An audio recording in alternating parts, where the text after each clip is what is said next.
Olá, eu sou Jarles Pereira, missionário da comunidade Canção Nova, e você está no Diário Espiritual. Vamos fazer juntos? Quero convidar você a pegar a sua Bíblia, um caderno para anotações, né? Se você não está com isso perto agora de você, dá uma pausa no vídeo e corre lá. Pega a Bíblia, canetas para anotar, caderno ou um tablet ou algum outro dispositivo que possa facilitar as suas anotações. E vamos lá. Vamos fazer juntos, vamos rezar. Em nome do Pai, e do Filho, e do Espírito Santo. Amém. Vinde, Espírito Santo, enchei os corações dos vossos fiéis, e acendei neles o fogo do vosso amor. Enviai o vosso Espírito, e tudo será criado, e renovareis a face da terra. Oremos. Ó Deus, que instruíste os corações dos vossos fiéis com a luz do Espírito Santo, fazei que apreciemos retamente todas as coisas segundo o mesmo Espírito e gozemos sempre da sua consolação. Por Cristo Senhor nosso. Amém. Carta aos Gálatas, capítulo 3, versículos de 19 a 22. Por que então a lei? Foi acrescentada para que se manifestassem as transgressões, até que viesse a descendência, a quem fora feita a promessa, promulgada por anjos, pela mão de um mediador. Ora, não existe mediador quando se trata de um só, e Deus é um só. Então a lei é contra as promessas de Deus? De modo algum. Se tivesse sido dada uma lei capaz de comunicar a vida, então sim, realmente a justiça viria da lei, mas a Escritura encerrou tudo debaixo do pecado, a fim de que a promessa, pela fé em Jesus Cristo, fosse concedida aos que creem. Palavra do Senhor, graça. A lei revela o pecado. Aqui fica muito claro, né? E vai ficar mais claro ainda no próximo trecho que nós vamos ler, que é pela promessa, é pela fé em Jesus Cristo que nós somos justificados. E não há outra maneira. A lei é assim importante, mas ela não salva. Se fosse assim, não precisava vir Jesus, bastava cumprir a lei. E é isso que Paulo está dizendo. Por que então a lei? Por que tinha que ter lei? E ele diz, foi acrescentada para que se manifestassem as transgressões.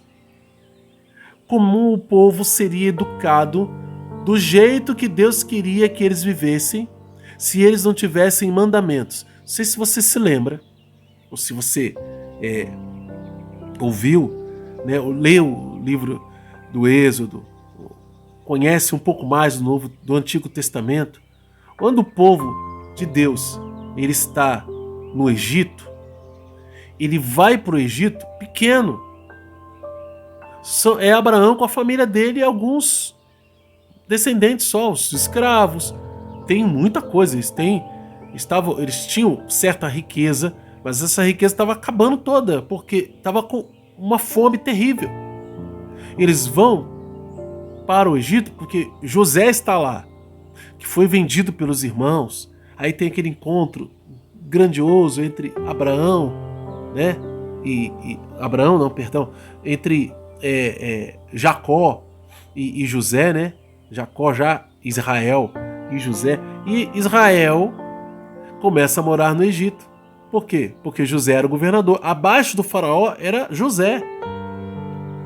E o povo fica lá. Não entre os egípcios em si, mas numa parte de terra em que Abraão pediu para ficar. E lá ele ficou. E lá ele cresceu. E se passaram 400 anos. 400.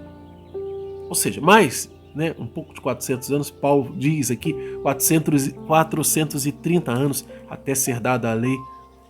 Mas o povo crescia, mas o povo não tinha liturgia, ele sabia que tinha o sacrifício para fazer a Deus. Mas não fazia esse sacrifício pelo pecado, não fazia o sacrifício para honrar a Deus na maneira antiga em que todos aqueles povos da antiguidade faziam. Assim, de uma maneira muito simples, né? Mas diretamente a Deus. Mas depois esse povo foi escravizado e tudo mais. E ao redor deles, no próprio Egito e ao redor deles, outros povos, todos acreditavam em muitos outros deuses. Eram politeístas. Até Abraão era politeísta antes de sair da sua terra e começar a acreditar num único Deus. E o que isso tem a ver com a lei? Tem a ver porque a lei coloca o povo judeu num rumo único. Ajusta as coisas para o povo judeu ser realmente formado como tal. Então eles se tornam um povo de Deus. Demora porque o povo é difícil, cabeça dura. Parece com a gente, né? Mas é mesmo. E ali, esse povo aprende a adorar um único Deus. Qual é o maior de todos os mandamentos? Amarás o Senhor seu Deus. Ouve, Israel, amará o teu Deus. O Senhor é o único Senhor. Por quê? Porque tinha muitos outros deuses por ali. Falsos. Né? Deuses de pedra, de madeira, etc. Deuses imaginários. Mas não. O povo tinha um Deus verdadeiro e um mediador. A lei veio para mostrar o quê? Como esse povo deveria viver. Só que era difícil viver a lei de Deus. Por quê? Porque eles estavam acostumados a uma vida totalmente solta, conforme outros povos faziam. É só ver o que aconteceu com a questão do bezerro de ouro. Foi só Moisés demorar um pouquinho mais que eles pediram a Arão para fazer um bezerro de ouro para adorar, porque deve ter morrido. Por quê? Porque eles tinham necessidade de se igualar. A gente vai ver mais para frente, na época dos juízes, né? No Samuel ainda, né? Que eles queriam um rei para ficar igual às outras nações. Samuel, vocês estão loucos, você tem Deus, para que vocês querem um rei? Você sabe o que o rei faz, não é? Não, mas a gente quer um rei. E Deus falou, não, vamos dar um rei para ele, eu vou escolher, vai lá que eu vou dizer quem você vai escolher. E veja, Deus vai tendo trabalho para educar esse povo do jeito certo. Eles já tinham a lei. A lei serviu para quê? Para mostrar as transgressões, como o povo estava fora daquilo que deveria ser o culto verdadeiro a Deus. É o pecado.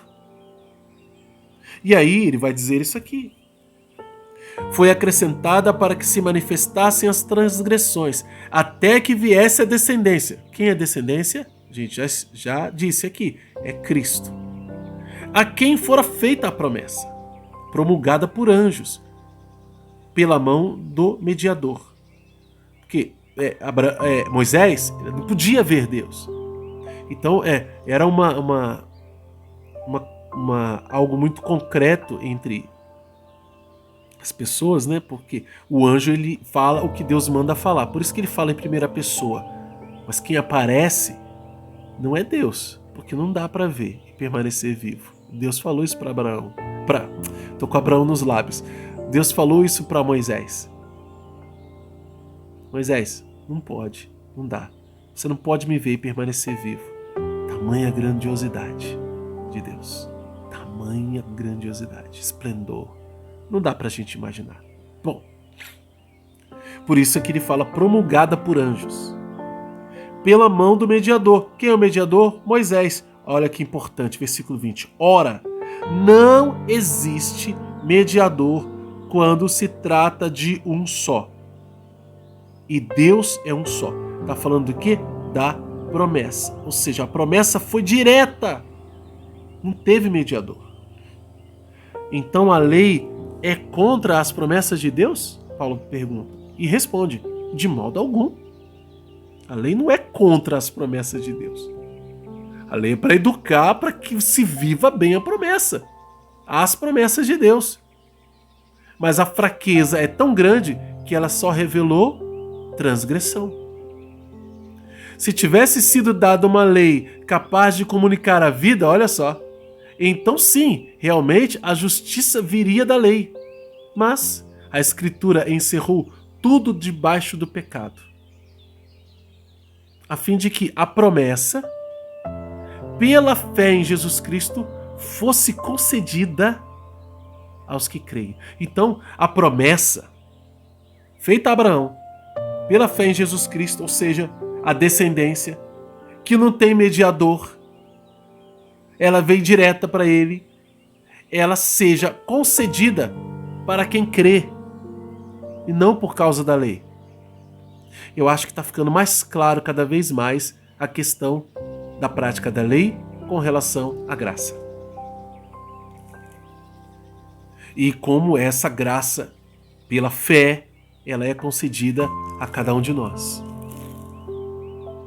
E é isso que Paulo está dizendo aqui para mim e para você. Qual é o papel da lei? Foi revelar a transgressão. Como é que eu sei que eu estou em pecado? É só olhar para os mandamentos. Se eu não estiver vivendo, se eu não estiver cumprindo os mandamentos, eu estou em pecado. Aí você poderia perguntar, mas Charles, eu sempre ouvi que eu tenho que viver os mandamentos. Lá na primeira carta de São João, São João diz, quem me ama obedece meus mandamentos. Isso não é prática da lei? Não, é quem ama. Quem ama obedece. Obedece por quê? Obedece porque ama. O problema é que no Antigo Testamento e até a época que Jesus chegou, se cumpria para ser justificado. Sabe, a pessoa faz, mas ela não precisa amar. Só cumpre. Vou dar um exemplo assim, né? Do filho pródigo. Jesus deu esse exemplo, né? O pai tinha 2 filhos. Um filho disse ao pai, eu vou embora, me dá minha parte da herança. E o pai vivo. Como é que é dividir a herança? E foi. O outro ficou lá, o filho mais velho. Mas o foco agora é o filho mais velho. Você sabe o que aconteceu, o filho mais novo, depois de muito tempo, depois que acabou o dinheiro, depois que ficou na sarjeta, depois que nem a comida dos porcos, que era um animal impuro, ele podia comer, pra você ver aonde chegou. Ele volta. Você imagina o estado dessa criatura. E o que o pai fez? Correu ao encontro, beijou antes do banho, viu? Abraçou, mandou dar um banho, colocar roupa nova, anel, sandália no pé e matar um novilho gordo para fazer uma festa. Essa foi a atitude de Deus. Por quê? Porque ama. Esse é o amor de Deus. Aí veio o filho mais novo, chegou, ouviu o barulho de festa. Nossa, o que está acontecendo? Seu irmão voltou. Seu pai mandou matar um novilho gordo. Ah, ele ficou louco da vida. Mas como assim? Aquele sem vergonha. Não merece nada disso. Deixou a gente aqui na pindaíba. Difícil. E agora tem festa. Ele foi reclamar. Eu trabalho para você todos esses anos e você não me deu nada para festejar. E aí o que ele disse? Tudo que é meu é teu. Olha, eu trabalho para você. Eu cumpro as regras. Eu cumpro a lei. Porque essa parábola, ela foi dita para aqueles fariseus, saduceus, escribas, doutores da lei, que cumpriam a lei, se orgulhavam disso, mas eram aquele filho mais velho. Não amavam o pai. Como o mais novo também não aprendeu a amar. Quem era o mais novo? Cobrador de impostos, prostituta, ladrão, assassino, todos os pecadores públicos que você pode imaginar. Nenhum dos dois sabia amar o pai. Mas o pai, braços abertos para todo mundo, e voltou, tem festa. Gente, quem pode ignorar um amor assim? É assim que Deus ama você. É assim que Deus me ama. Não ignore o amor de Deus. Por detrás dessas linhas que nós lemos hoje, tem a manifestação profunda do amor de Deus por nós. Por isso Paulo está tão indignado. Paulo perguntou aqui, né, lá atrás, que no versículo 1 do capítulo 3, quem vos fascinou? Como é que vocês mudaram assim? Esqueceram desse amor todo? E ele vai e faz toda uma catequese de novo a respeito da graça de Deus nas nossas vidas, que não vem pela prática da lei. Não adianta circuncisão. Vai circuncidar à toa. Se você for circuncidado, vai ter que viver pela lei. E olha aqui, ó, ninguém consegue. Paulo está dizendo. Não é ela que vai justificar você. Vai passar por isso à toa. E ele quer fazer com que todo mundo entenda. Quem nasceu judeu, tudo bem. Viveu até agora e agora está vivendo a graça de Cristo. Então não vai colocar esse fardo entre os gentios. A lei revela o pecado. E isso é bom para nós, porque sabendo que estamos em pecado, podemos nos corrigir e entrar na graça de Deus e viver a lei de Deus, os mandamentos de Deus, porque amamos. E a prova de que amamos é porque observamos seus mandamentos, como diz São João. Não é observamos para nos livrarmos da condenação, observamos porque amamos. Ele já nos livrou da condenação. Mas se nós não vivermos de acordo, seremos como aquele que cospe no prato de comida. Aquele que joga fora a salvação. Então precisamos viver, mas não viver por medo, viver por amor. Por amor a Deus. Vamos anotar no nosso diário? Princípios eternos. Aqui está cheio de princípios eternos. Todo esse trecho são princípios eternos. Versículos de 19 a 22. Anota aí no seu diário. Anota também qual é a mensagem de Deus para você e como pôr isso em prática na sua vida.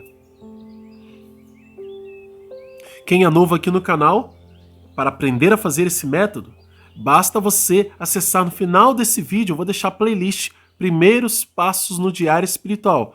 Assiste até o final, você vai ver lá o botãozinho para você clicar e você vai ver esses vídeos que vão te ensinar, vão dar dicas sobre o método. Tem um vídeo respondendo algumas dúvidas, live, né? Respondendo algumas dúvidas sobre o método, que você pode tirar essas dúvidas para fazer o estudo bíblico conosco, tá bom?